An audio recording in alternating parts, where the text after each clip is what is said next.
Hello, je suis Léna, passionnée de bien-être, mieux vivre et spiritualité.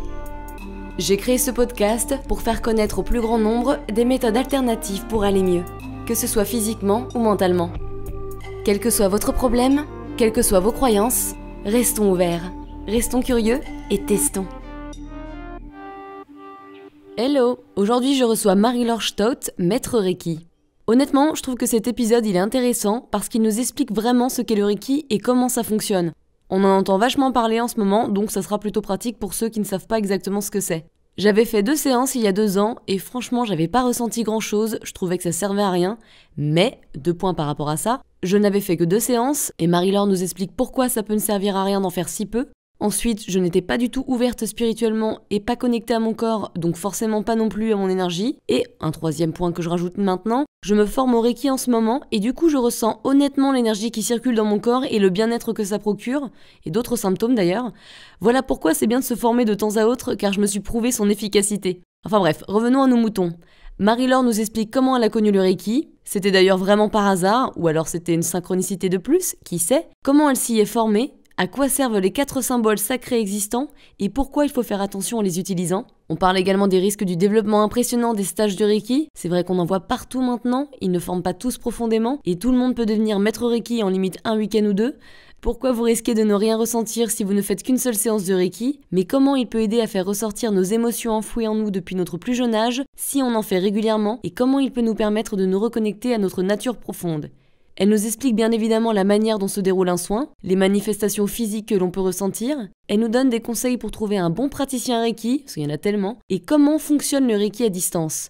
Bref, le Reiki, c'est beaucoup plus complet que ce que l'on pense. Marie-Laure est vraiment une personne intéressante. Elle est aussi voyante depuis plus de 20 ans, mais pas la voyante cliché Madame Irma, pas du tout. Elle est très terre à terre. On la retrouvera d'ailleurs l'année prochaine pour parler de ce 2e métier.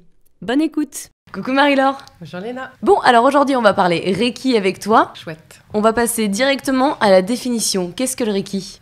Qu'est-ce que le Reiki ? Alors, tu retrouves le mot Rei et le mot Ki. Alors, le Ki, c'est un terme qui est énormément utilisé. Le Ki, le Chi, c'est ce qu'on appelle l'énergie vitale. Et le Rei va réunir... En sachant que quand tu cherches un peu sur les livres et que tu regardes sur Internet, tu as énormément de choses différentes. Mais ce qu'on m'a toujours dit dans le Rei, c'est que c'était l'alliance entre, quelque part, l'âme, le corps et l'esprit, le mental. Donc, c'est l'alignement entre les 3. Donc, en gros, le Reiki, c'est l'énergie qui va circuler, c'est l'alliance, c'est la liaison, c'est la circulation entre l'extérieur, l'univers, et toi, ton être, qui réunit ton âme, ton corps et ton mental. J'adore, ça commence bien. Comment tu as connu le Reiki et comment tu en es venue à en faire ? J'ai connu le Reiki au siècle dernier, il y a plus de 20 ans. En fait, je consultais, donc moi je suis au départ une voyante alternative, on va dire ça comme ça, suite au prochain épisode. Ouais.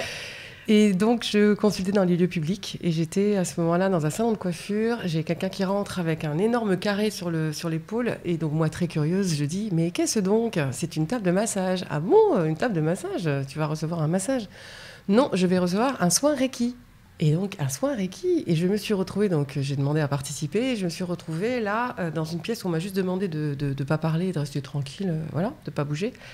Donc, quelqu'un s'est allongé sur une table de massage. L'autre personne, le praticien Reiki, maintenant je sais que ça s'appelle comme ça, a mis les mains au-dessus du corps à 10 cm à peu près, et au bout de 10 minutes, la personne s'est mise à ronfler. Et donc, moi, je regardais ça, je dis « Ouais ». Et en sachant qu'à l'époque-là, l'énergétique et compagnie, on n'en parlait même pas. C'était un truc complètement inaccessible, inabordable. Ouais. Les gens ne parlaient pas de ça. C'était pas du tout dans l'air du temps. Ça fait que quelques années qu'on parle de Reiki. Ça fait vraiment quelques années qu'on parle de Reiki, de toutes ces méthodes énergétiques. Ça fait 5 bonnes années. Ouais. Et puis, il s'est retourné vers moi et il m'a dit... Est-ce que je pourrais faire quelque chose sur vous tout à l'heure ? Alors, je me suis dit, ouais, ça n'a pas l'air très, très dangereux. Ouais. Puis, je fais une sieste. Voilà. Donc, j'ai dit, bah oui, bien sûr. Et il m'a dit, je vais juste faire quelque chose assis sur vous et pas un soin comme ça. Pas de problème. Et en fait, je me suis retrouvée avec quelqu'un qui m'a demandé de m'asseoir et il s'est mis devant moi. Et j'étais en train de faire un travail à ce moment-là d'accompagnement avec un psy qui me parlait de mon enfant intérieur. ce fameux mot magique qu'on utilise beaucoup. Et... En gros, que jusqu'à un certain âge, j'avais été moi. dans ma nature profonde, ce que j'étais en tant qu'enfant, enfin dans tous mes dons, mes qualités, qu'à un moment donné, il s'était passé une fracture et que ça avait bloqué quelque chose. Et donc j'étais très consciente de ça parce qu'effectivement, je me souvenais parfaitement de moi jusqu'à un certain moment, dans une spontanéité, dans un naturel, dans une joie de vivre, et puis autre chose derrière. Et pendant le soin Reiki, j'ai eu l'impression que mon corps s'ouvrait et que sortait cet enfant, cette petite fille, Marie-Laure, et qui était hyper joyeuse de sortir, enfin d'être libérée, et qui courait dans toute la pièce et qui montait au rideau. Enfin, j'avais l'impression de danser dans la pièce. Je pleurais de joie. Et à un moment donné, j'ai ouvert les yeux et le praticien Reiki était assis en tailleur devant moi. Et je lui dis « Ah, c'est terminé ?» Il me dit « Ouh, ça fait au moins une vingtaine de minutes. » Moi qui n'étais absolument pas capable de méditer ou de m'arrêter 2 minutes. J'étais une pile électrique. Hein. Et je l'ai regardé éberlué. Et là est descendu le patron du salon de coiffure. Et j'étais en train de pleurer. Enfin, j'avais encore les larmes sur les... Et il me dit... T'aimes pas ta coiffure? T'as raté ta coiffure? Et là, il me dit, mais qu'est-ce que tu lui as fait? Et je dis, non, tout va bien. Non, tout va bien, tout va bien. Et donc, il est remonté. Et là-dessus, je lui ai raconté ce que j'avais vécu. Et en gros, il avait parfaitement senti ce qui se passait. Il pouvait finir mes phrases. Et là, je lui ai dit, waouh, je sais pas ce qui s'est passé, mais c'était juste énorme. Et à ce moment-là, on s'est dit, il me dit, je pense que vous pourriez recevoir des soins Reiki, ça serait peut-être pas mal, parce que vous êtes hyper ouverte, enfin ça s'est vu, à tel point que mon corps s'est ouvert. Et puis, on s'est donné rendez-vous, et il m'a donc parlé du Reiki en me disant, ça serait bien de faire 4 soins. Et quand je lui ai raconté ce que je faisais, donc des consultations où je recevais les gens et que je parlais de l'intimité, il m'a demandé comment je me sentais le soir. Donc j'étais hyper fatiguée. Pendant 1 heure, tu vois, autant je peux tenir 10 heures de consultation, je suis très présente. Et une fois que je termine et que je ferme la boutique, entre guillemets, c'est fini. J'ai plus de jus.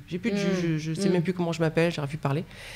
Et en lui racontant ça, il m'a dit, je pense qu'un de ces jours, ça sera bien de vous faire initier pour que le soir, vous puissiez vous faire un soin Reiki et vous nettoyer. Ouais, pour mettre un peu d'énergie, quoi. Oui. Plus que ça, c'est vraiment un nettoyage et ensuite, effectivement, être plus alignée, plus dans mon énergie, de pouvoir faire ma soirée et faire ma vie. Et à ce moment-là, la seule chose que je faisais pour pouvoir être bien pour mes consultations, c'était le matin, je prenais un bain de 3/4 d'heure avant. Donc, je préparais tout et avant de partir, je rentrais dans un bain. Je restais 3/4 d'heure, 1 heure et je partais travailler. Le Reiki, c'est plus écologique. C'est plus écologique, exactement. Et en même temps, le soir, par rapport à ça, déjà à l'époque, je me voyais mal prendre un bain le soir en rentrant, donc je n'osais pas, je me l'octroyais pas. Ouais. Et du coup, de faire un soin Reiki le matin et d'en faire un le soir, ça a été le bonheur. Ma vie a changé. J'ai vu comment ça s'est passé les 3 premières années et les 3 années suivantes, ça n'avait plus rien à voir. Ah ouais. Donc j'ai connu le Reiki par hasard, vraiment. Ensuite, il s'est passé quelques mois avant d'être initiée.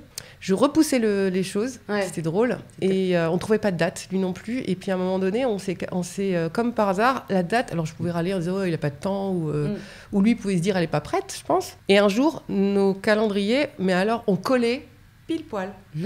Et ça a été impressionnant parce que la date s'est faite, l'initiation s'est faite, et ça a été un super moment. Et je ne m'attendais pas derrière à ce que je devienne maître Reiki moi-même un jour, parce que c'était juste inabordable, c'était impensable pour moi. Ouais. Tu avais déjà un métier qui te plaisait, donc tu t'es dit bon...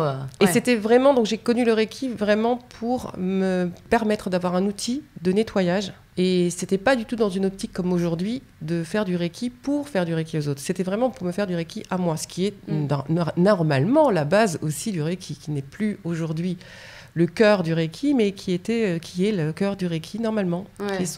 Les battements du Reiki, c'est de faire du soin sur soi. Mais alors du coup, toi, qui es voyante et qui est déjà vachement connectée à l'énergie, est-ce qu'il t'a fallu du temps pour ressentir cette énergie du Reiki?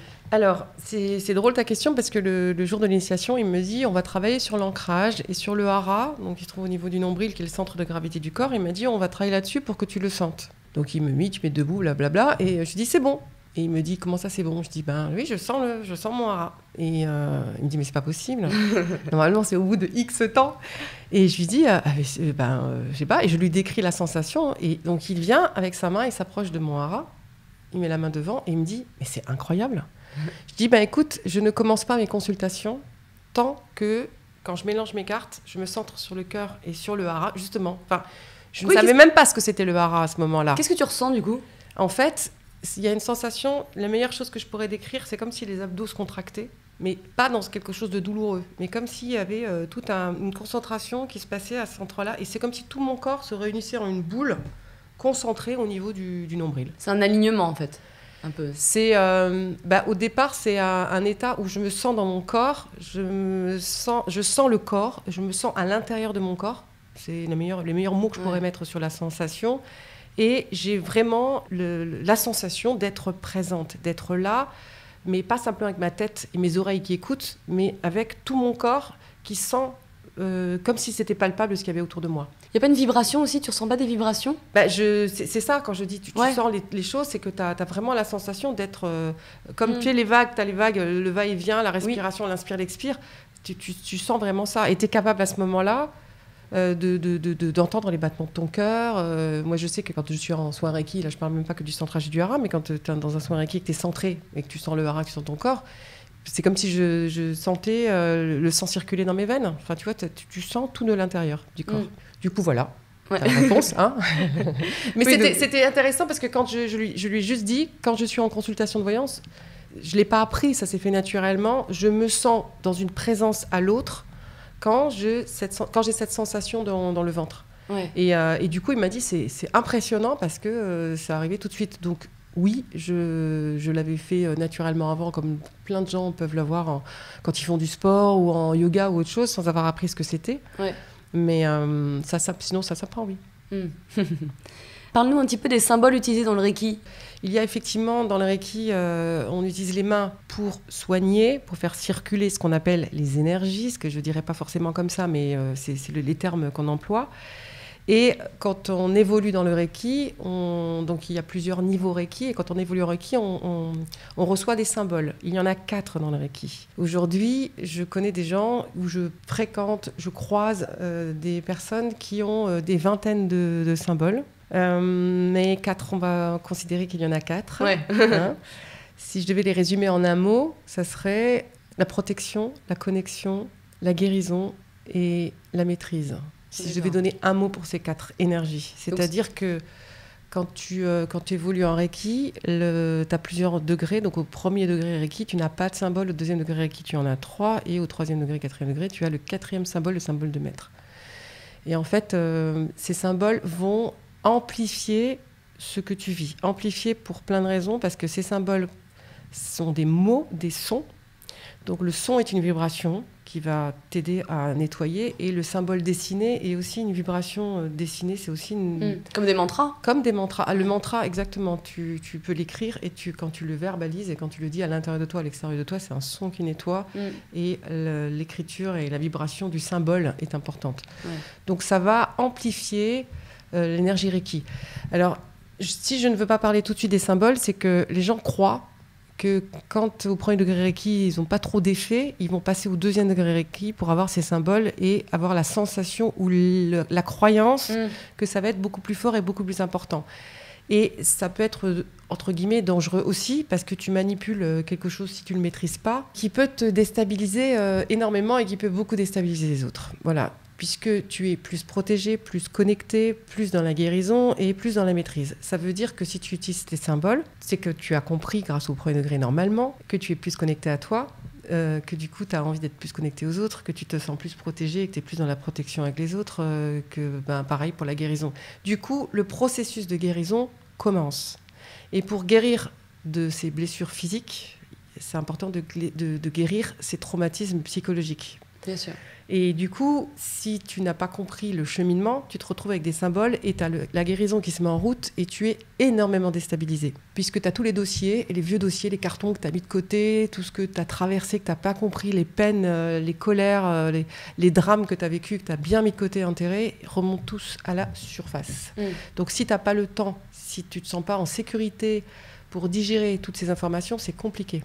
Voilà, donc les symboles, c'est génial. Voilà, on te donne une voiture, tu vois, une Porsche, et puis tu n'as pas le permis, tu rentres dedans, et puis on te met le pied sur l'accélérateur. C'est un peu ça. Ouais.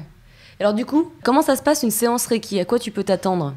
Alors, une séance Reiki, déjà, attends-toi à rien quand tu as une séance Reiki.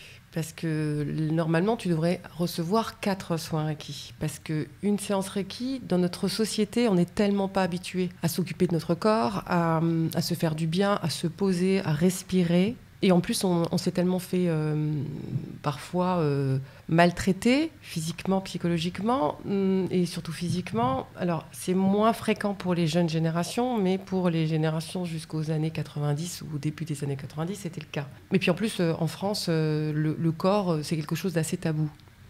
Par rapport aux déstabilisations qu'on a eues petits, si on n'a pas été accompagné à gérer nos émotions, on s'est aussi coupé du corps et des sensations, des sens et des émotions. Donc, on s'est, en gros, fermé, coupé de notre corps. Moi, je passe mon temps à voir depuis 20 ans des cerveaux sur pattes, comme je l'appelle.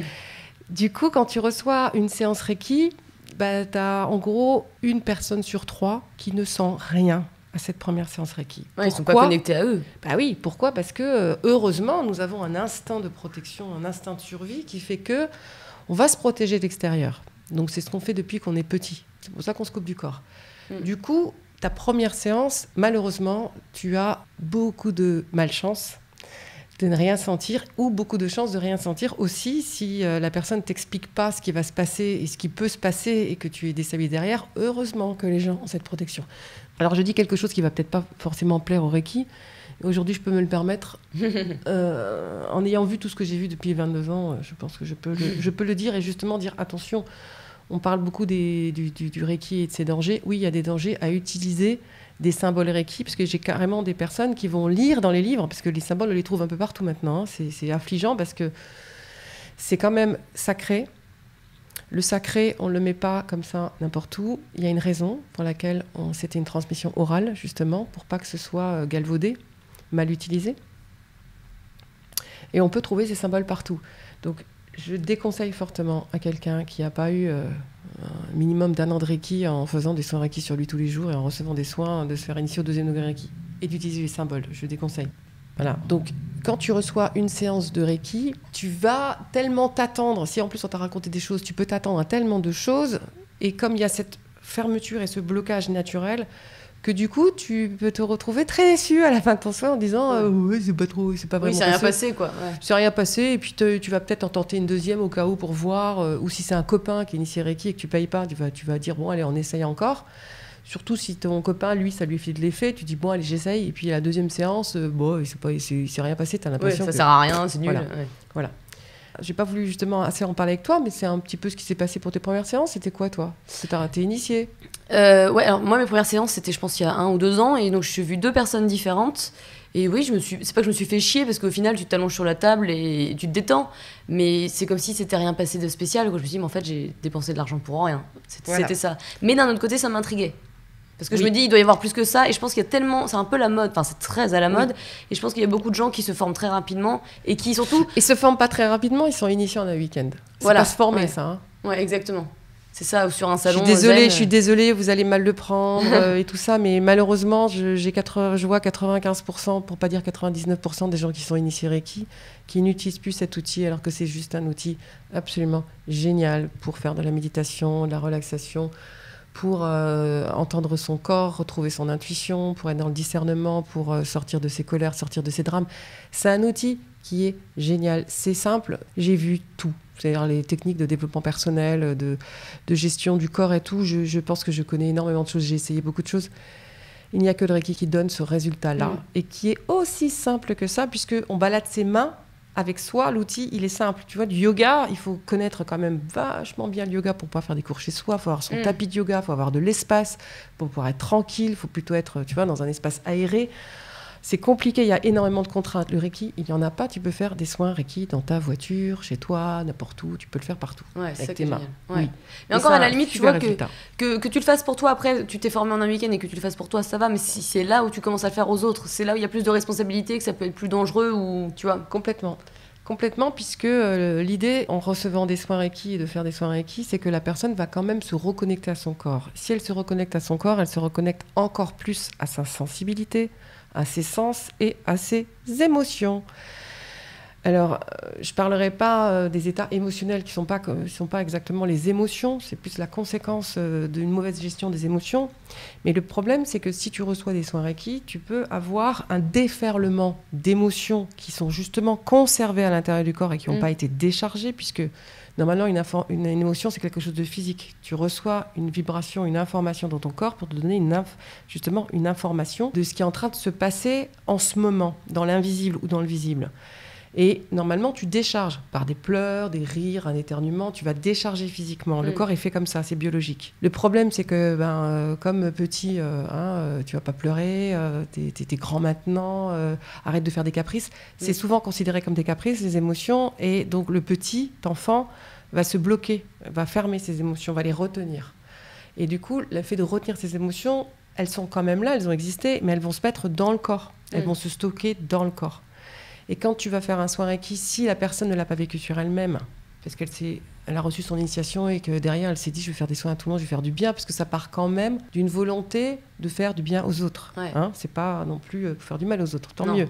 Sauf que si la personne n'est pas au courant, ne l'a pas vécu sur elle-même, et que c'est une personne hypersensible qui est en train de vivre certaines choses et qu'elle est déjà à bout, par exemple, proche d'un burn-out ou hypersensible, très déstabilisée, ou si c'est quelqu'un qui s'est fait abandonner ou plaquer par son mari ou son chéri, c'est quelqu'un qui est fragile. Et recevoir un soin Reiki dans ce cas-là, un seul soin Reiki dans ce cas-là par quelqu'un qui n'est pas préparé à une supervision, va pas du tout prévenir la personne. Et l'autre, derrière son soin, va peut-être passer 3 jours épouvantables à pleurer, à être mal physiquement, et à se poser beaucoup de questions et à se dire mais qu'est-ce qui s'est donc passé ? Et du coup, au lieu de comprendre que c'est hyper important ce qui est en train de se passer, d'être accompagnée, et qu'elle soit accompagnée, elle va se retrouver tout seule face à ça et ne va plus jamais revenir au Reiki, et au contraire, va penser que le Reiki n'est pas bon du tout. Donc, ce qui est les dangers du Reiki d'aujourd'hui, justement, c'est qu'il y a tellement de gens qui ne sont pas supervisés, qui ne sont pas formés et qui n'ont jamais vécu sur eux, que ça donne une mauvaise information sur le Reiki. Ouais. Même si ça devient à la mode, quand vous regardez sur Internet, vous allez voir qu'il y a énormément de vidéos maintenant qui sont faites sur les dangers du Reiki. C'est dommage parce que... ça donne une mauvaise pub. C'est tellement extraordinaire, la connexion qu'on a avec soi, avec son corps, les informations qu'on reçoit, cette fameuse petite voix qu'on attend et qu'on espère depuis tellement longtemps.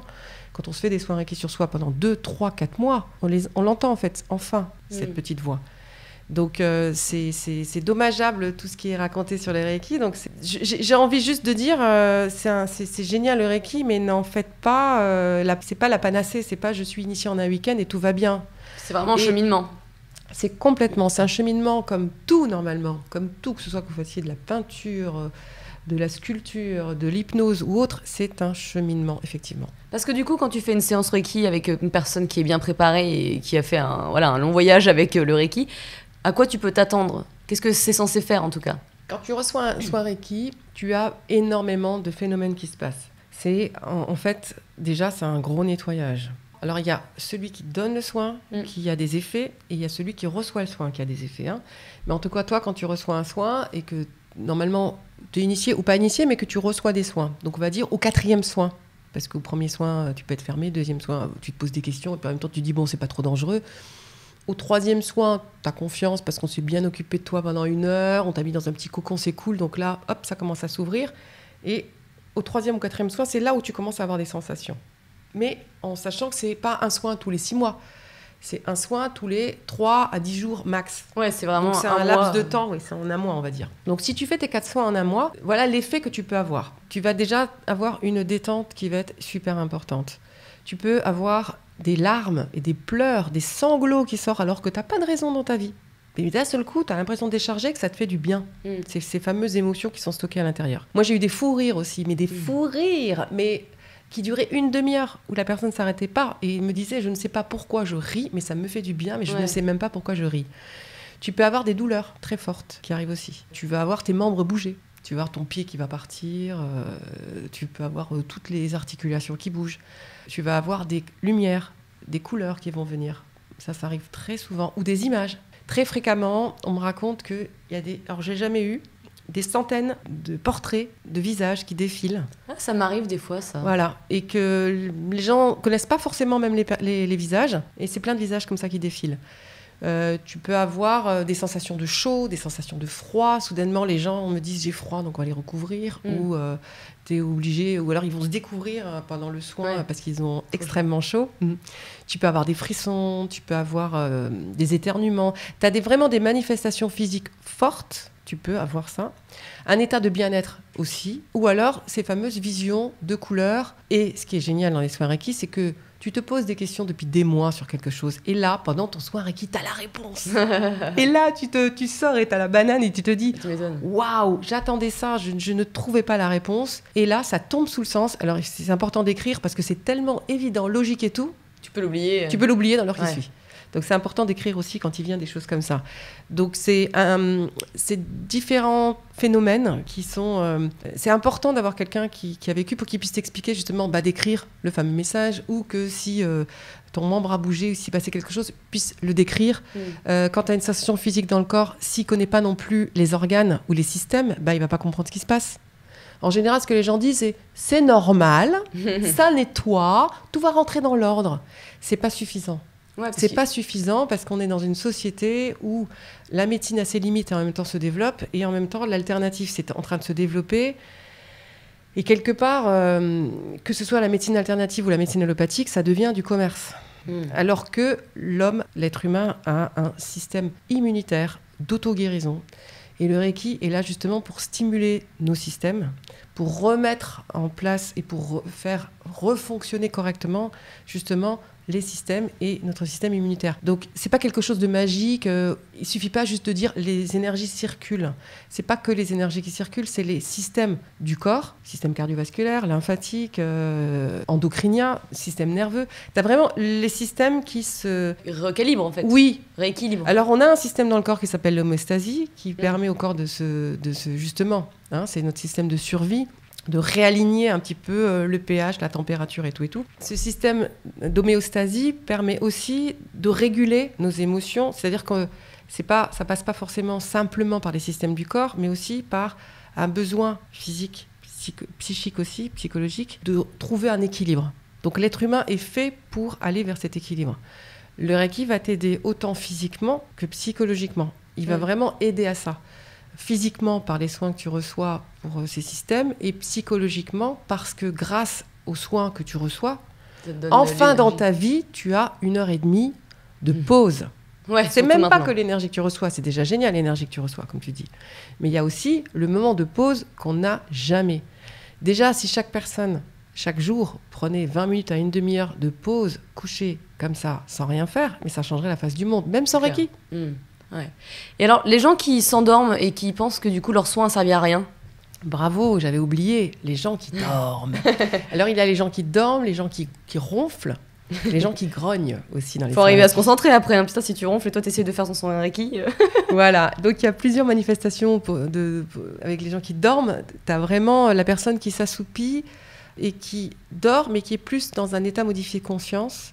Et c'est extraordinaire parce que quand tu reçois un soin Reiki, tu es couché sur le dos et ensuite tu te retournes sur le ventre. Et quand tu arrives et que tu as quelqu'un qui ronfle ou qui dort et que tu lui dis juste, tu lui poses délicatement la main sur l'épaule et tu lui dis « Est-ce que vous pouvez vous retourner ?» Et là, tu as la personne, alors que une seconde avant, elle grognait ou elle ronflait et elle ouvre les yeux, elle dit « Oui, bien sûr !»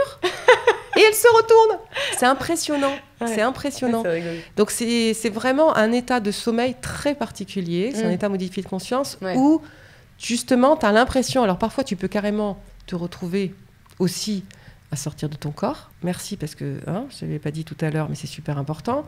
Tu peux te retrouver à être parachuté dans d'autres vies, dans d'autres espaces, dans d'autres dimensions. Ça veut dire que tu te retrouves à avoir l'impression de marcher ou de voler au-dessus de villes ou de pays que tu ne connais pas, d'époques que tu ne connais pas, parce que tu te rends compte que ce n'est pas ton époque. Et ça peut être très flippant. Tu peux dormir aussi et donc avoir ces fameux grognements. Donc moi je distingue trois endormissements différents dans le Reiki et c'est là que tu vois qu'il se passe quelque chose même si tu dors.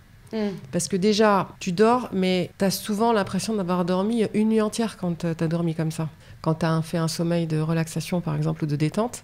Donc oui bien sûr qu'il se passe quelque chose et quand en plus soit tu as ces fameux grognements où tu te retrouves dans une autre époque, dans une autre vie ou ailleurs, ou sorti de ton corps, tu vois bien qu'il se passe quelque chose. C'est pour ça que si t'as pas vécu ça, quelqu'un qui te dit j'ai dormi, c'est rien passé, oui, toi t'es en face et tu dis si les énergies ont circulé. Ouais, tu dis que ça, tu dis que ça, voilà. Ouais. Et puis tu peux avoir des gens qui partent et si tu sais pas les ramener aussi, voilà. Mais ça me rappelle quelque chose, c'est mon père un jour, il avait fait de la trame. Alors il est pas du tout ouvert à ça, mais il se trouve que la copine de sa copine elle faisait de la trame et donc du coup il a fait une séance. Typiquement, je pense que beaucoup de personnes réagissent comme ça, c'est-à-dire qu'ils vont sentir j'ai envie de pleurer pendant la séance. Et donc mon père il me raconte ça, j'avais envie de pleurer. Bon bien sûr il l'a pas fait. Tu vois, il a pas lâché prise. Et ça c'est hyper important, je pense. Complètement. C'est pour ça que quand tu es vraiment praticien Reiki, c'est-à-dire que tu as eu des années de Reiki sur toi, où tu as reçu des soins et tu as donné des soins, tu as été supervisé, tu sais tout ce qui peut se passer et du coup, tu vas vraiment préparer la personne en lui disant attention, il peut se passer des choses et t'expliques tout ce qui peut se passer, vous étonnez pas. Ça va être une décharge émotionnelle, donc si vous pleurez, c'est pas grave, c'est rien. C'est normal, ça va vous faire du bien. Moi, je suis habituée.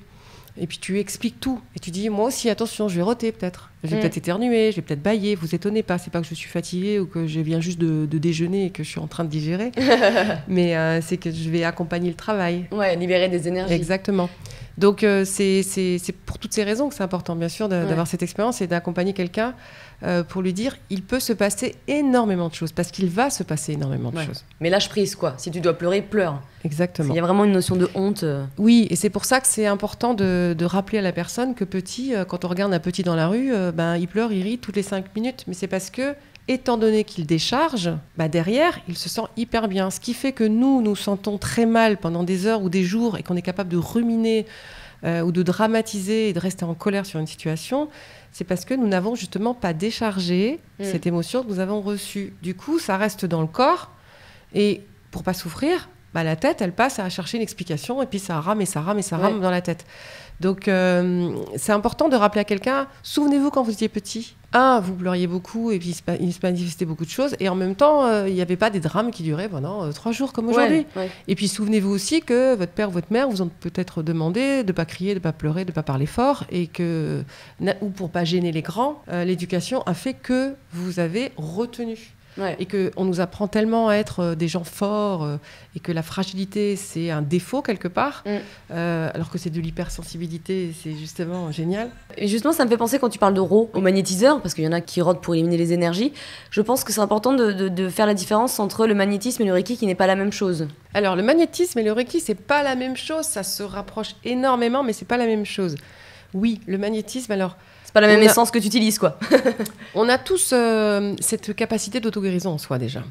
Donc, on a tous la capacité de se guérir. Et en plus, d'avoir tous nos sens qui sont capables de nous aider dans la nature à trouver ce qu'il nous faut pour nous soigner. Ça, c'est déjà une chose.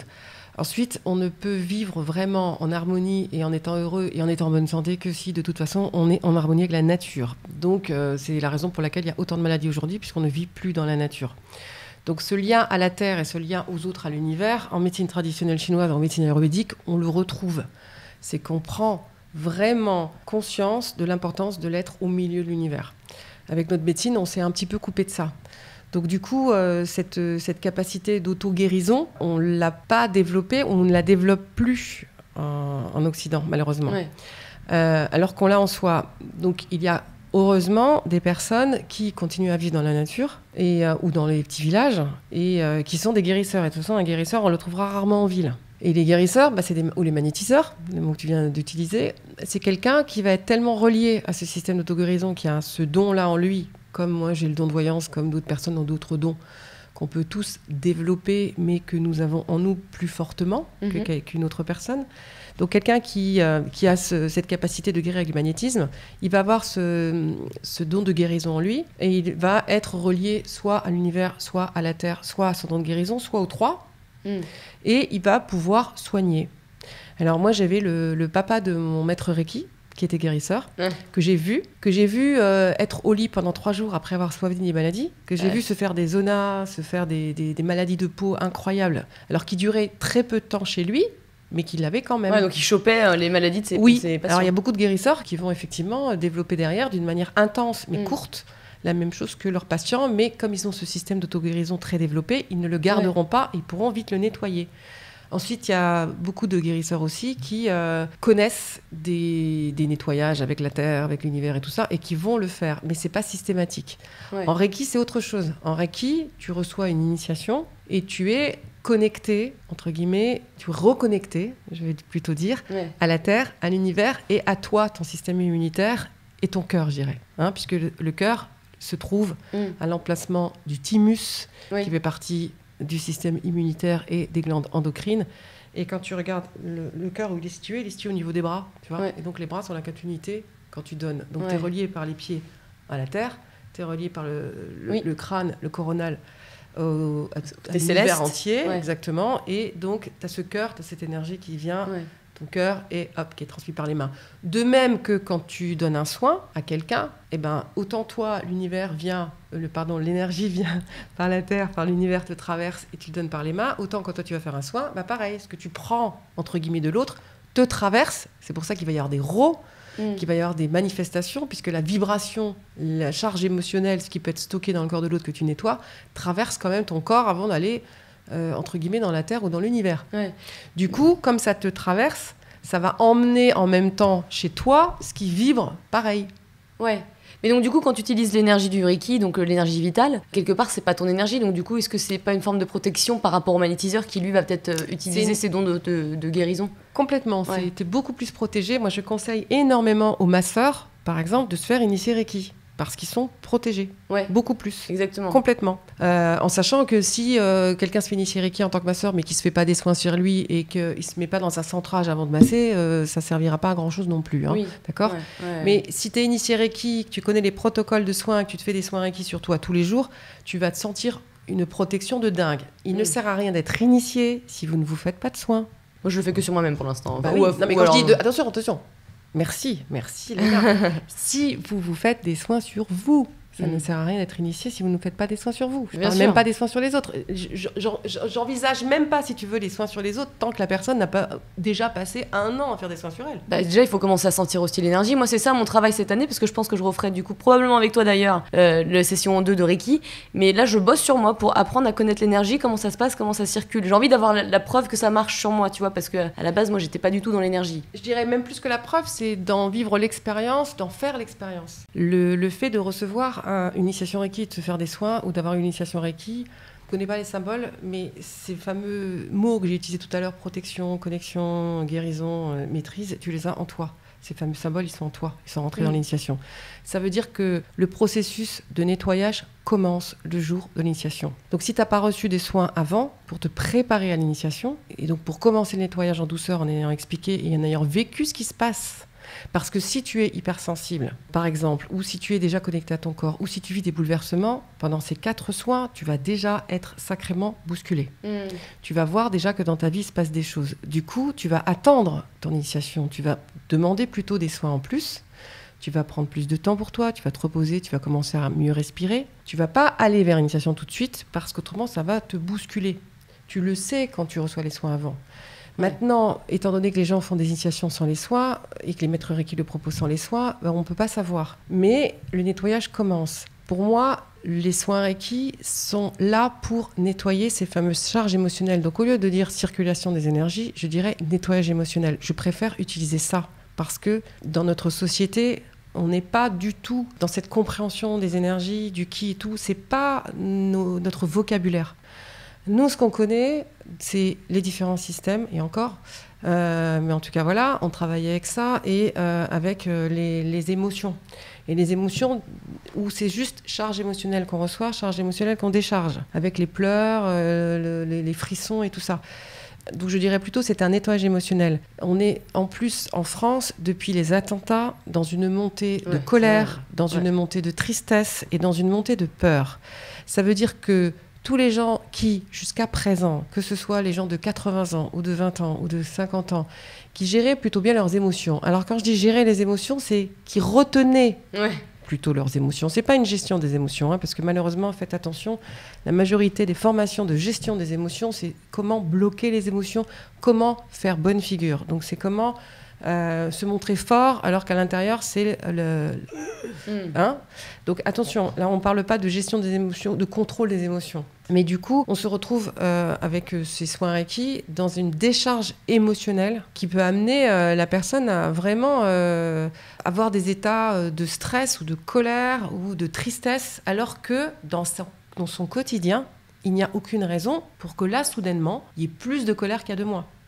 C'est juste les soins ou l'initiation qui sont en train d'enclencher un processus de nettoyage émotionnel, parce que quand même, une surcharge émotionnelle en médecine traditionnelle chinoise, ça va se traduire par le dysfonctionnement d'un organe qui appelle ce qu'on appelle chez nous la maladie, qui n'est qu'un message de l'organe et du corps qui dit « Attention, il y a trop de colère, trop de tristesse, trop de joie ou trop de peur.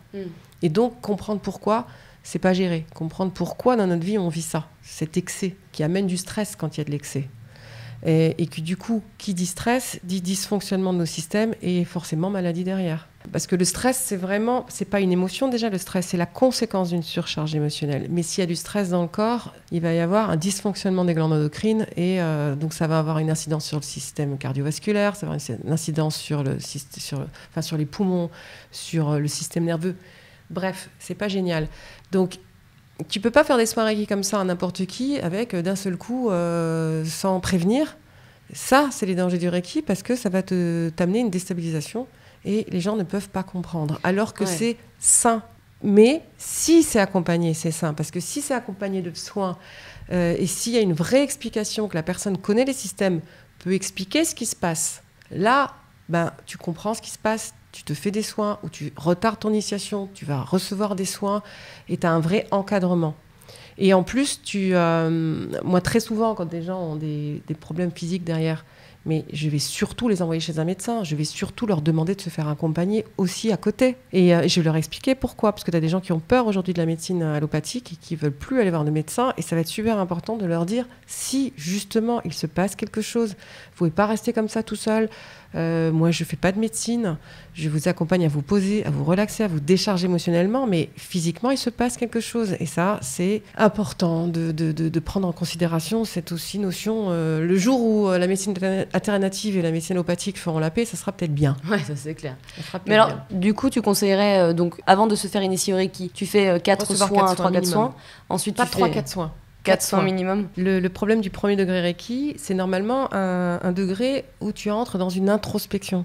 C'est-à-dire que tu te retrouves à avoir tellement ces états émotionnels qui montent et tu es tellement à fleur de peau avec les mois qui passent qu'en gros, tu te retrouves au bout de quelques temps à ne plus supporter personne.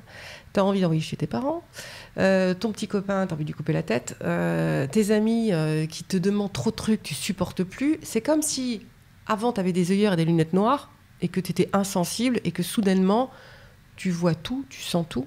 Alors j'exagère, c'est pas du jour au lendemain. Ça peut monter progressivement, mais tu te retrouves à ressentir des choses et à voir des comportements que tu acceptais et supportais jusque-là et que soudainement, ça ne va plus. Mais c'est quoi ? Mais pourquoi il me parle comme ça ? Mais c'est pas possible qu'il m'empêche tout le temps de faire ça et qu'il tient pas compte de mon état. Mais je suis fatiguée, pourquoi on me demande encore ça ?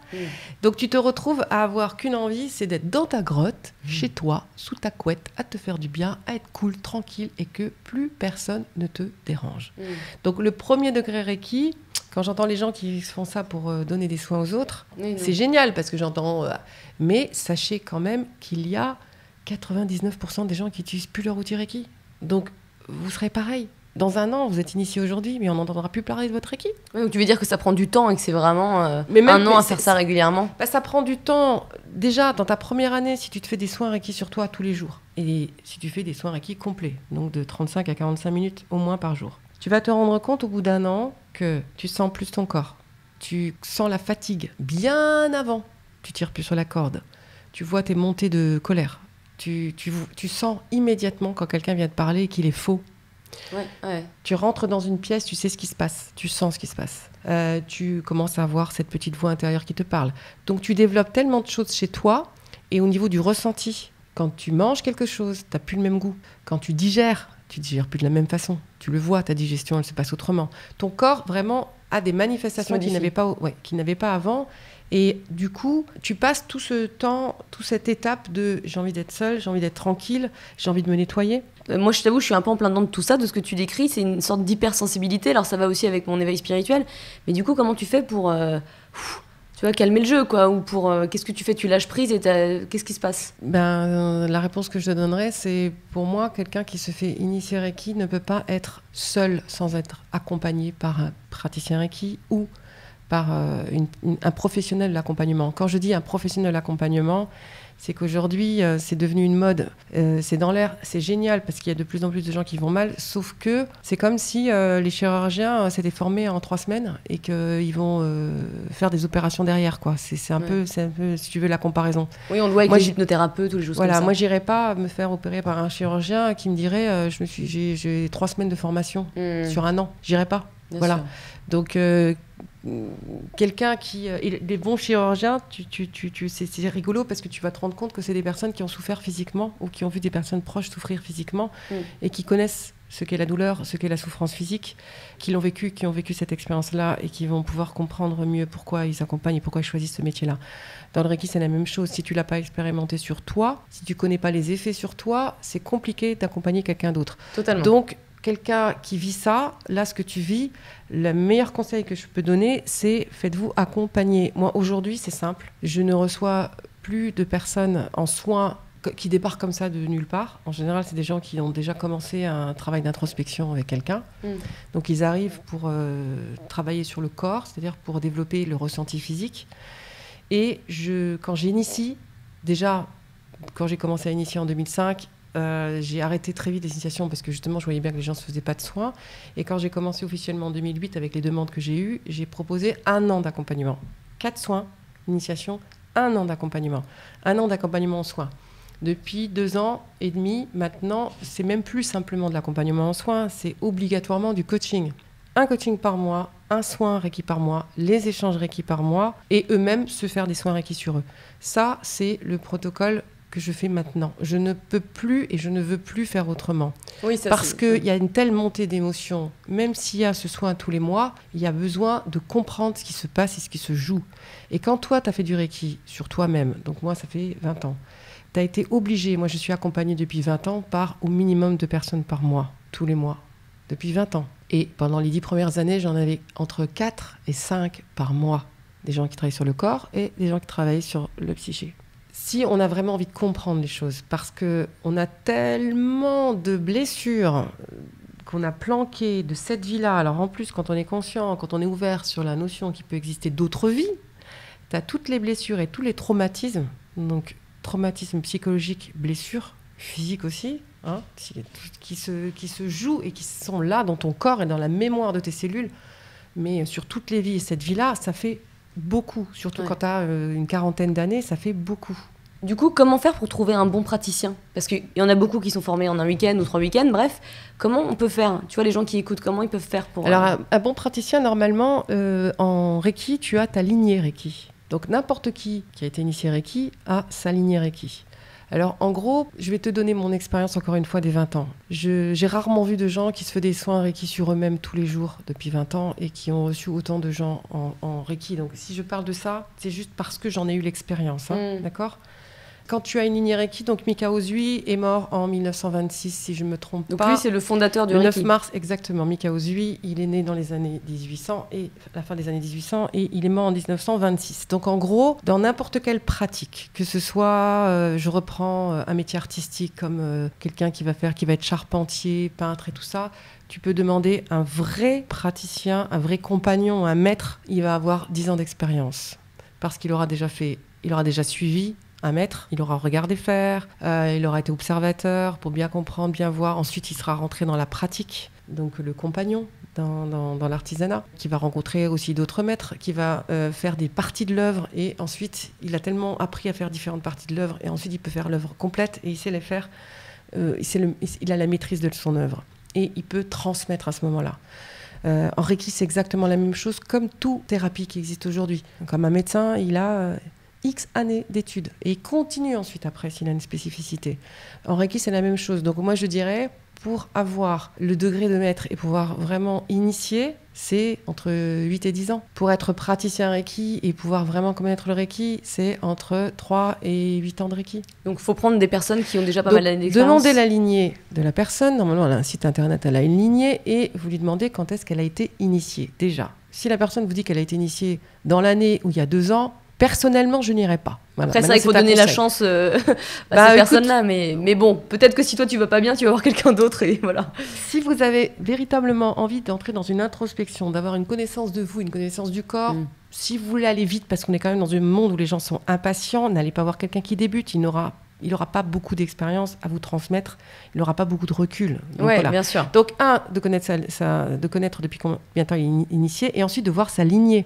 Parce que Mikao Usui était mort en 1926, on est en 2019. Donc ça veut dire, en gros, tu considères une génération de maîtres par décennie. Donc au-dessus de Mikao Usui, il devrait y avoir en gros 10 personnes, 11 personnes. Donc si vous avez un maître Reiki et que vous avez une lignée avec 15-20 personnes, moi j'ai des personnes qui sont très contents et très joyeux de mettre leur état de praticien Reiki, leur diplôme de praticien Reiki après le week-end de formation, de mettre leur diplôme de praticien Reiki sur leur Facebook par exemple, au bout de quelques mois de leur première initiation. Et quand tu vas voir leur lignée, il y a une personne comme ça, c'était impressionnant parce qu'on avait la même lignée jusqu'à 3 personnes, jusqu'au maître Reiki de mon maître Reiki, on avait la même lignée. Sauf qu'entre mon maître Reiki qui a été initié dans les années 90 et moi à la fin des années 90, une décennie, 2 personnes avant moi et moi, donc, et la personne suivante que j'initie par exemple, j'ai 3 personnes. La personne elle en avait 12. Ouais, parce que ça va hyper vite, il y a eu plein de week-ends de formation. 12, ça veut dire qu'en gros, les gens sont passés au degré de maître en 2 ans. En 2 ans. Mais ça m'étonne Donc en pas. 2 ans, je ne sais pas comment on peut... Moi, je vois les connaissances que j'ai aujourd'hui et les personnes que j'accompagne au bout d'1 an, ou 2 ans, ou 3 ans, ou 4 ans, la différence dans leur comportement, dans leur gestion d'eux-mêmes, dans leur manière de se comporter dans la société, donc avec les autres, dans leur travail, leur capacité à prendre en main enfin leur vie. Mais ça n'a rien à voir avec quelqu'un qui est initié au bout de 3 mois. C'est extraordinaire. Donc regardez les années d'expérience et la lignée. Depuis quand la personne est initiée, depuis quand les praticiens Reiki, et 2, la lignée. Ouais. Et globalement, c'est quoi? C'est 4 fois par an? Quand tu reçois 4 soins Reiki, tu reçois un vrai nettoyage et tu as 21 jours derrière encore de travail et ça te remet en selle. Donc c'est l'initiation en même temps? Non. Ah non? Ok, parce que les 21 jours, je pensais que... tu la vis encore avec ton initiation. Mais tu peux... De toute façon, les 21 jours, tu vas les retrouver dans énormément de... Et pourquoi 21 jours? Donc c'est aussi pour changer une habitude, mais je crois qu'avec le non, il y a une autre... Non, 21 jours, tu as déjà le cycle menstruel, c'est 21 jours, c'est pas par hasard. Donc ça, c'est le cycle biologique et naturel de la vie qui entraîne un nettoyage. C'est pas par hasard. D'accord? Donc considère qu'il y a un nettoyage qui se passe pendant 21 jours. Donc, quand tu reçois 4 soins Reiki, par exemple, quand tu es fatigué, quand tu as eu une mauvaise nouvelle, un deuil, ou quand tu déménages, ou quand tu as vraiment un phénomène dans ta vie qui te bouscule, ces 4 soins Reiki peuvent servir et suffire à te remettre d'équerre. Comme moi, un ostéopathe, par exemple. Si je vais voir un ostéopathe ou un chiropracteur, je ne vais pas faire une séance. Donc, quand j'entends les gens qui me disent « je fais une séance par an », mais j'en fais 5, 4, 5. C'est clair, moi j'y vais tous les mois. Voilà. Ouais. Mais au moins, c'est-à-dire que quand j'ai un problème de dos, c'est que j'ai traîné la patte à aller voir l'ostéo, que j'aurais dû aller le voir bien plus tôt. Donc ça va varier entre 4 et 6, 7, 8 séances. Mais là, c'est à 1 semaine d'intervalle ou 15 jours d'intervalle et ça dure effectivement sur 2, 3, 4 mois. Ouais. Mais parce que j'ai trop laissé traîner. Mais sinon, ça va être 4 ou 5 séances. Ouais. Mais de toute façon, il y a tellement de gens qui laissent tout traîner et qui attendent d'avoir un cancer ou d'avoir juste le dos complètement bloqué, une grosse sciatique. C'est pour ça que, oui, les 4 soins, c'est bien quand on reçoit, par exemple, une fois par an, pardon. Quand tu as un processus, quand déjà, toi, tu es en bonne santé, tu te nourris bien, tu dors pas mal, tu fais du sport, tu sais te reposer, tu sais méditer ou faire du yoga, tout ça, c'est bien d'en recevoir. Voilà. Juste quand tu n'es pas initié, comme ça, 4 soins, une fois par an, ou quand tu as des gros coups. Ou quand tu sais que tu vas vivre une étape pas facile, ça va t'aider. Que tu as des décisions professionnelles importantes, que tu changes de travail et tout, si tu veux vraiment passer au mieux l'étape, tu vas avoir aussi quelqu'un qui est confirmé et qui saura t'accompagner, et tu vas faire ces 4 soins-là, parce que ton corps va parler. Ouais. C'est ça qui est intéressant, c'est quand un praticien connaît, le Reiki a été supervisé, alors moi je parle spécifiquement des gens que je connais, que je supervise, parce que je ne trouve pas ça malheureusement ailleurs encore, tu reçois un message du corps à la fin de ton soin. Donc au bout des 4 soins, tu as un message du corps qui te dit un truc tellement clair que tu ne peux pas nier. Et si tu entends ce message et que tu l'écris, il va te servir dans les 6 mois ou dans les 1 an qui suit, et ça sera ta problématique. Par exemple, je vais donner un exemple. Je vais utiliser mon exemple. J'avais reçu un message un jour, au bout de 4 soins, parce que dans les séjours de supervision, c'est 4 jours, et on fait 4 soins, 4 jours de suite, comme ça se faisait dans les années 80-90. Ouais. Voilà. Mais c'est supervisé, on est ensemble, on dort au même endroit, tu vois, et comme ça, s'il y a des dérapages, je suis là, jour et nuit. Mais tu as un soin, en tout cas, tu as un message à la fin. Et le message que j'avais reçu, c'était « Arrête d'aider les insatisfaits de peur que leur colère se retourne contre toi ». Et c'est mon corps qui disait ça avec plein de manifestations. Et j'étais dans une période de ma vie où effectivement, je me retrouvais à me dire, que ce soit des amis, des clients, des parents, l'insatisfaction, c'est un truc que je veux plus gérer, je peux plus gérer, ça va pas. Et je me suis dit, mais pourquoi je suis tout le temps, tu vois, mon questionnement, c'était, mais pourquoi j'ai toujours ces insatisfaits autour de moi? Et quand il y a eu ce message, j'étais obligée de mettre le nez dessus, que en fait, derrière, j'avais la peur que leur colère se retourne contre moi. Et que la colère, c'était pas la colère par rapport à ce que je pouvais faire, mais c'était la colère par rapport à leur fonctionnement, leur manière d'être, leur insatisfaction par rapport à leur quotidien. Ouais. Voilà. Mais que les fréquentant ou travaillant avec eux, je me retrouvais à moi aussi subir leur insatisfaction de choses qu'on pouvait faire ensemble. Et que du coup, la colère, c'est quelque chose que c'est tellement... c'est ce qui m'a amené à faire d'ailleurs un travail sur moi, en étant accompagnée il y a 22 ans. C'est aujourd'hui tellement lourd que c'est un truc que je ne veux plus fréquenter des gens en colère qui ne travaillent pas et qui ne gèrent pas leur colère. Et qui n'ont pas compris que ça les desservait et que ça faisait du mal aux autres. Et à eux-mêmes beaucoup. Du coup, quand j'ai reçu ce message-là, je ne pouvais que mettre le nez dessus et me dire, effectivement, c'est que par peur d'eux. Ouais, donc, pas plaire ou de... Oui, donc maintenant, je vais me centrer là-dessus et puis maintenant, c'est fini. Ça a été un message qui était tellement fort et tellement important qu'aujourd'hui, mais je l'ai mis dans ma manière d'être et de fonctionner, c'est établi aujourd'hui. Ça m'a aidé à me repositionner dans ma vie. Ouais, je comprends. Et du coup, j'ai très très peu de gens insatisfaits autour de moi aujourd'hui, donc très peu de gens colériques. Et ma vie est d'une douceur aujourd'hui que tu peux pas savoir. C'est pas mal ça. Ça change la life. Ouais, c'est clair. Et par rapport au Reiki à distance, qu'est-ce que t'en penses? Parce que je suis sûre qu'il y a des gens qui vont dire non mais attends, comment tu peux faire du Reiki à distance? Comment ça se passe quoi? Le Reiki à distance, parle de vibration. Alors vous avez dû entendre parler de physique quantique. Ouais, on en entend vachement parler. Donc en considérant que notre manière de penser a un impact sur les autres, notre manière de parler a un impact sur les autres, notre manière de nous comporter aussi, tout est vibration, tout est onde que l'on envoie. Et on a fait une autre émission sur la voyance où j'ai parlé d'égrégore. Il suffit que 2 personnes parlent mal de vous pour qu'il y ait un nuage noir au-dessus de votre tête qui est un peu lourd. Donc s'il y a 100 personnes qui parlent en mal de vous, vous avez un nuage très noir. Si vous avez en revanche 100 personnes qui parlent en bien de vous, vous avez un joli soleil, un gros nuage rose autour de vous. En gros, c'est vraiment une énergie particulière. C'est une vibration. Donc quand on fait des soins à distance, eh bien, vous êtes en connexion avec l'autre et l'autre va recevoir cette vibration de nettoyage et de guérison que vous êtes en train de faire. T'as juste à penser à la personne du coup? Pense à la personne et t'es en soin. C'est-à-dire que tu appelles entre guillemets la personne et tu la sens entre tes mains. C'est impressionnant parce que tu as l'impression d'avoir vraiment la tête de la personne entre tes mains, quoi. Tu as son corps devant toi et tu fais ton soin avec la personne devant toi. Le soin, il est beaucoup plus court parce qu'un soin, il va durer entre 50-55 minutes jusqu'à 1h10, on va dire, max. Et là, le soin est beaucoup plus court. Il va durer un quart d'heure. Mais tu as une préparation qui est plus importante parce que tu te centres... plus importante. Oui, tu as intérêt à être vraiment centré et tout parce que la personne n'est pas là pour que toi, tu n'aies pas de toi-même ton mental et ton machin. T'éteins tes téléphones. Tu es vraiment centré comme si tu faisais un soin. Et tu es tellement dans cette connexion avec les gens que c'est beaucoup plus difficile de se couper derrière que quand tu reçois une personne. Moi, je préfère faire des soins en présentiel que des soins à distance. Ça me bouscule moins. Je le sens moins. Ça reste moins. L'empreinte reste beaucoup moins. Et en même temps, tu es dans une connexion. Parce qu'ensuite, moi, quand je fais un soin à distance, j'ai toujours la personne derrière au téléphone. Pour lui dire ce que j'ai ressenti, pour voir comment elle se sent et pour débriefer sur ce qui s'est passé encore une fois. Tu vois, pour débriefer. Pour qu'elle puisse te dire comment elle s'est sentie. C'est très important. Ouais.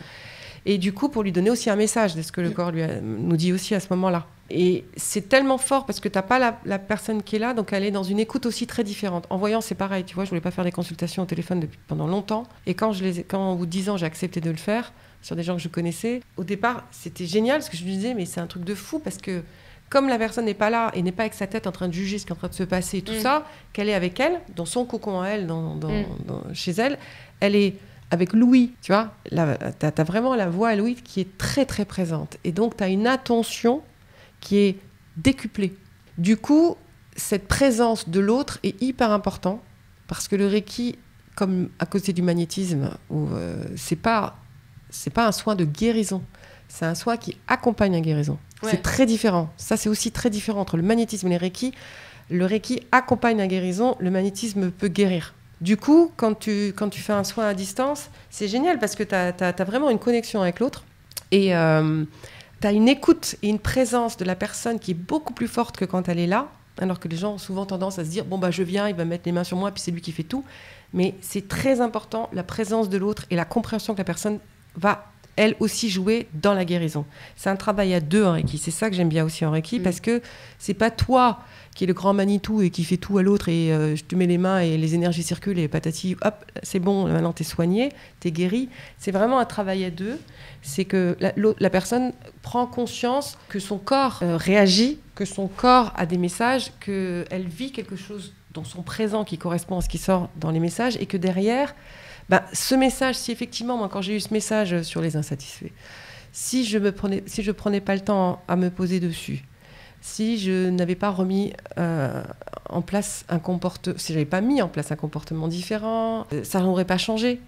Donc là, l'idée, c'est que ça met en lumière quelque chose et du coup, la personne va se prendre en main. Donc dans le soin à distance, ce qui est génial, c'est qu'il y a une vraie présence de l'autre, une écoute très forte qui fait que c'est chouette parce que la personne derrière, en plus, étant donné qu'il n'y a pas eu le lien sur le corps, parce que ça fait du bien quand même quand quelqu'un te chouchoute et te met dans une couverture pendant 50 minutes, s'occupe de toi. Qui fait ça aujourd'hui ? T'as eu ça quand t'étais bébé, mais c'est précieux ce temps que prend l'autre pour toi, à s'occuper que de toi, te mettre au chaud, c'est magnifique. Et bien là, du coup, ce qui va être génial quand tu fais un soin à distance, si tu as été supervisé, que tu as déjà vécu le truc, c'est que tu vas dire à la personne, essayez pendant une semaine maintenant de prendre tous les jours un temps où vous posez. Et tu lui dis aussi, le soin à distance, il va se faire à tel moment. Je vous préviens avant. Donc moi, j'appelle une demi-heure avant et je dis, c'est maintenant. Ça va être maintenant. Donc vous posez pendant une demi-heure. Vous coupez votre téléphone, vous éteignez vos ordinateurs et vous mettez à respirer. Ah oui, tu continues pas à faire le ménage, quoi. Oui. Si tu veux vraiment que ça se passe au mieux, tu peux faire un soin à distance à quelqu'un qui est pas bien, qui va à un rendez-vous, qui te demande en dernière minute et tout ça, en sachant que ça te prend une énergie de dingue. Tu peux le faire. C'est pour ça que quand j'entends les gens qui disent « Inscrivez-vous sur mon Facebook, je vais faire des soins ce soir », je dis « Mais ils ont rien d'autre à faire, c'est pas possible autrement. » Mais les mecs qui travaillent pas, c'est pas possible autrement. C'est pas possible, hein, parce que c'est vraiment une énergie. Ça prend trop d'énergie. Tu le sens, quoi. Tu le sens. Parce que t'en fais combien par jour, toi, en moyenne ? Déjà, des rendez-vous, j'en fais 5 maximum par jour. Voilà, c'est ça. Okay. Maximum par jour. Mais le fait Et je ne travaille pas tous les jours. Parce que je ne sais pas comment les psys ou les médecins font, parce que c'est pas possible, tu vois. C'est 3 jours pleins par semaine, c'est grand max. C'est impossible sinon. Ouais. Et est-ce que le fait que tu sois voyante et donc déjà très connectée à l'univers et à l'énergie, est-ce que ça t'aide pas aussi à être une bonne maître praticienne Reiki ? Alors, imagine, je suis connectée, j'ai le don de voyance. Et je dis que je suis aujourd'hui un bon maître Reiki au bout de 20 ans. Bah oui, mais c'est ça. Donc imagine des personnes qui n'ont pas le don de voyance, qui ne sont pas connectées, qui font pas de sport, qui ne sont pas connectées à leur corps et qui sont initiées en un week-end, 3 mois après un autre week-end et qui viennent te dire je suis praticien Reiki. Ouais. Tu vois le hic ? Ah bien sûr. Ouais. Alors est-ce que ça m'aide plus ? Bien sûr. Et en même temps, ce qui a été génial, c'est que le Reiki a considérablement développé aussi mon don et surtout mon intégrité dans mon don. Et il m'a aidé à conserver des valeurs humaines et du coup à ne plus être capable de faire les choses pour l'argent. Mais de faire les choses par passion. Par passion et pour accompagner un mouvement, pour accompagner les autres. Ouais. Mais encore une fois, étant donné que je n'ai pas de mari qui subvient à mes besoins, à un moment donné, c'est juste un choix de dire je suis obligée de faire payer. Et c'est là où entre en jeu justement l'idée de combien je fais payer, à qui je fais payer, comment je fais payer, quel est l'accompagnement que je fais. Donc en gros, les initiations par exemple, je ne les fais pas payer. Ce que je fais payer, c'est le suivi. Mon travail, c'est le suivi. C'est pas l'initiation. C'est pas la transmission. La transmission, c'est quelque chose que j'offre. D'accord. Tu comprends que tout le monde peut apprendre le Reiki, c'est ça qui est bien. Oui. Mais il faut du temps. Oui. Tout le monde peut apprendre le Reiki. Mika Osby souhaitait qu'il y ait un Reiki par famille. Quand je vois ce qui se passe aujourd'hui au niveau des maladies, je dis, ça serait génial, un Reiki par famille, qui se fait du Reiki sur lui, qui donc va mieux, qui se positionne mieux, moins dans la colère, moins dans la peur, qui est plus proche de ses passions, qui est dans son intuition, mais tous les gens autour vivent l'impact sur eux du comportement de l'autre qui a changé. Et moi je le vois, quand j'initie des mamans, je vois les enfants, le rapport avec les enfants change, le rapport avec les maris, les parents, c'est impressionnant. Donc, et là, aujourd'hui, tu vois, ça fait depuis 2008 officiellement que je suis les gens, même si j'initie depuis 2005, mais que j'ai vraiment fait ce suivi. Et ben aujourd'hui, j'ai les enfants de mes clientes ou de mes clients que j'initie. Ah, c'est super. Et c'est ça qui est génial, c'est que tu te rends compte que tu as le parent qui va mieux, mais l'enfant, il a envie, quand il a 18 ans, 19 ans, 20 ans, 25 ans, il se dit, mais j'ai vu ma mère changer, je la connais depuis 25 ans. Elle peut être chiante sur ça, là-dessus, elle est prise de tête, là-dessus, elle était anxieuse, là-dessus, elle était stressée. Ma mère fait du Reiki, et puis 1 an après, c'est quelqu'un qui est beaucoup plus cool, plus conciliant, moins dans la colère. Mais qu'est-ce qui se passe ? Et puis au bout de quelques années, c'est oui, il y a eu ma mère fait du Reiki avec Marie-Laure, je vais voir Marie-Laure. Tu vois, c'est juste que tu vois, quand les gens te disent c'est ma nature profonde, c'est ma personnalité, je peux pas changer. Mais bien sûr que si. On a développé une personnalité et on a une nature profonde et on s'est coupé de cette nature profonde petit. L'idée, c'est de la retrouver. Et la nature profonde d'un individu, c'est d'être dans le cœur, c'est d'avoir un libre arbitre, c'est d'être dans l'empathie, dans la transmission. Ça, c'est la nature profonde de l'être humain. Et à côté de ça, c'est chacun a son don particulier qui fait de lui un être unique. Ouais. Donc quand tu pars du principe que tous les êtres humains à la naissance ont une graine d'amour, le libre arbitre et des dons particuliers, mais si on n'était pas bloqué par la société derrière et limité par les croyances, nous pourrions vivre dans une société de gens qui sont heureux, bienveillants, et qui sont bienveillants vis-à-vis des autres et d'eux-mêmes, dans le respect d'eux-mêmes et dans le respect des autres, en se faisant respecter par les autres aussi, et à leur place, en faisant le métier, mais qui les fait kiffer et qui les rend heureux et pour lesquels ils sont doués. Et il n'y aurait pas de concurrence, puisque tout le monde dirait, mais ce truc-là, lui, sait le faire, il a sa patte à lui, il a sa marque à lui, il a sa manière de le faire. Moi, ça me parle plus que lui qui sait faire la même chose, mais lui, j'aime bien sa manière de faire parce que ça me touche plus. Mais il y aurait du travail pour tout le monde. Il n'y aurait pas cette concurrence. Et puis, on n'aurait pas besoin de faire payer des prix de dingue, et puis d'avoir un pouvoir sur l'autre de quoi que ce soit. Je trouve que c'est un peu finir en beauté, avec un très beau message. Donc, prenez du temps pour vous, et le Reiki, c'est un bon moyen pour retrouver cette nature profonde. C'est un sacré voyage, en fait. Pour retrouver sa vraie nature. Ouais. C'est un parcours initiatique. Et ça va être génial, parce que vous allez vous rendre compte à quel point votre corps est magique. Ouais. Merci Marie-Laure. Merci Léna pour toutes ces questions, et j'espère que ça servira à tout le monde.